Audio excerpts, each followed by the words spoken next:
दोस्तों अभी 2-3 दिन पहले ही अचानक से पूरी दुनिया का ध्यान यमन, इजराइल और फिलिस्तीन से हटकर उस वक्त ईरान और पाकिस्तान की तरफ चला गया कि जब ईरान की तरफ से लगातार एक के बाद एक ड्रोन्स और उसकी खतरनाक मशहूर मिसाइल के जरिए से पाकिस्तान के ऊपर एक के बाद एक अटैक किए गए। ये सारे हमले पाकिस्तान के लिए तो नए और हैरान कर देने वाले थे, मगर शायद ईरान के लिए नहीं, क्योंकि वो तो 2-3 दिन से इसी रंग में मतलब कि गर्म माहौल में नज़र आ रहा है। पाकिस्तान से पहले वो और 2 देशों को यानी कि इराक और सीरिया को भी टारगेट कर चुका था। इसके बारे में उसका दावा था कि वहाँ पर इजराइल के खुफिया एजेंसी मुसाद का हेडक्वार्टर था और इसके अलावा ISIS के ठिकाने थे। मतलब के 2-3 दिन के अंदर ही उसने एक के बाद एक लगातार 3 देशों पर अटैक किया। मगर अब सवाल यही है कि आखिर ऐसे वक्त में कि जब ऑलरेडी मिडल ईस्ट मतलब कि पूरी ही मुस्लिम दुनिया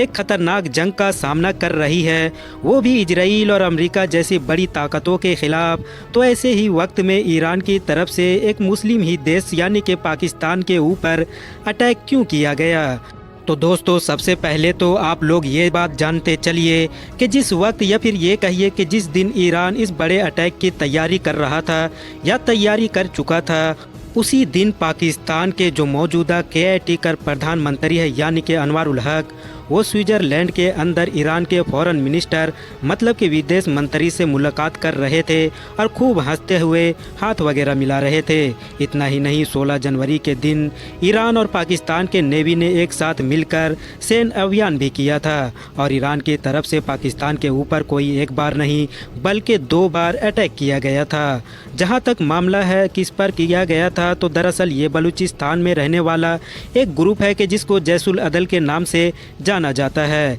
दरअसल दोस्तों ये जो बलूचिस्तान है पाकिस्तान का एरिया, ये वहाँ का एक प्रोविंस मतलब कि एक राज्य है जो बिल्कुल नीचे की साइड में पड़ता है और यही वो राज्य है कि जहाँ से पाकिस्तान का बॉर्डर ईरान के साथ मिलता है। बॉर्डर भी कोई छोटा मोटा नहीं बल्कि लगभग 1000 के किलोमीटर के करीब। ये पाकिस्तान का वही राज्य है कि जिसकी चर्चा हमारे इंडियन मीडिया में सबसे ज़्यादा की जाती है। वो इसलिए क्योंकि यहाँ पर लंबे वक्त से ऐसी तहरीकें यानी कि ऐसे मूवमेंट चलते रहते हैं कि जो अपनी आज़ादी की बात करते हैं और पूरी बलूचिस्तान को पाकिस्तान से अलग करने की डिमांड करते रहते हैं। बॉर्डर के अगर दूसरी तरफ की बात करें यानी ईरान की तरफ चले, तो वहाँ पर भी जिस राज्य के जरिए से ईरान की सीमा पाकिस्तान से लगती है, उस राज्य को सिस्तान और बलूचिस्तान के नाम से जाना जाता है। अब यहाँ पर इंटरेस्टिंग बात यह है कि पाकिस्तान के बलूचिस्तान में जो लोग रहते हैं उनमें से ज़्यादातर नस्ली तौर पर बलूच लोग हैं।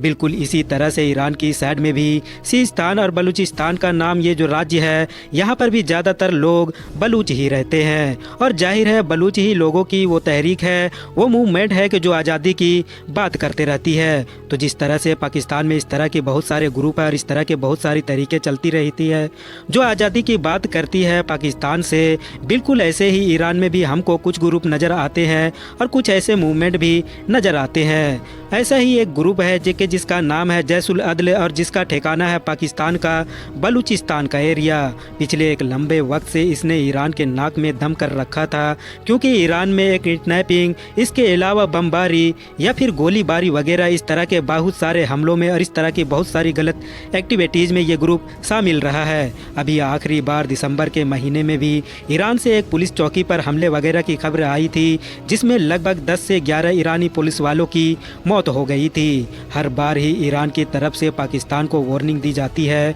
कि और इन सब को कंट्रोल में रखने की सलाह दी जाती है, मगर जाहिर है पाकिस्तान जो इस वक्त ऑलरेडी अपनी खुद के ही अंदरूनी सैकड़ों मुसीबतें लेकर बैठा है, वो ईरान की सलाह पर और ईरान की इस वार्निंग पर क्या ही ध्यान देता। ईरान ने हर बार धमकी दी, मगर इस बार लाइन को ही क्रॉस किया और फिर अपनी मिसाइल और ड्रोन के जरिए से पाकिस्तान के बलूचिस्तान के एरिए में जो जैसुल अदल के कई ठिकाने थे उनको टारगेट किया। जहां एक तरफ ईरान की तरफ से इन सारे हमलों को कामयाब बताया गया, तो वहीं पाकिस्तान का दावा है कि जैसुल अदल का कोई खास ये लोग नहीं बिगाड़ पाए, मगर हाँ 2 मासूम बच्चों की मौत हो गई है। जाहिर है पाकिस्तान जो ऑलरेडी हद हद से ज़्यादा ताकतवर मिलिट्री रखने का दावा करता है और न्यूक्लियर पावर से भी लैस है, उसके लिए तो ये बेइज्जती की बात थी। इसीलिए वो धीरे धीरे गुस्से से लाल होता चला गया। गर्मजोशी का माहौल दिखाई दिया और हालात यहाँ तक बिगड़े कि पाकिस्तान ने न सिर्फ अपने एम्बेसडर को ईरान से वापस बुलाया, बल्कि ईरान के एम्बेसडर को भी ऑर्डर दिया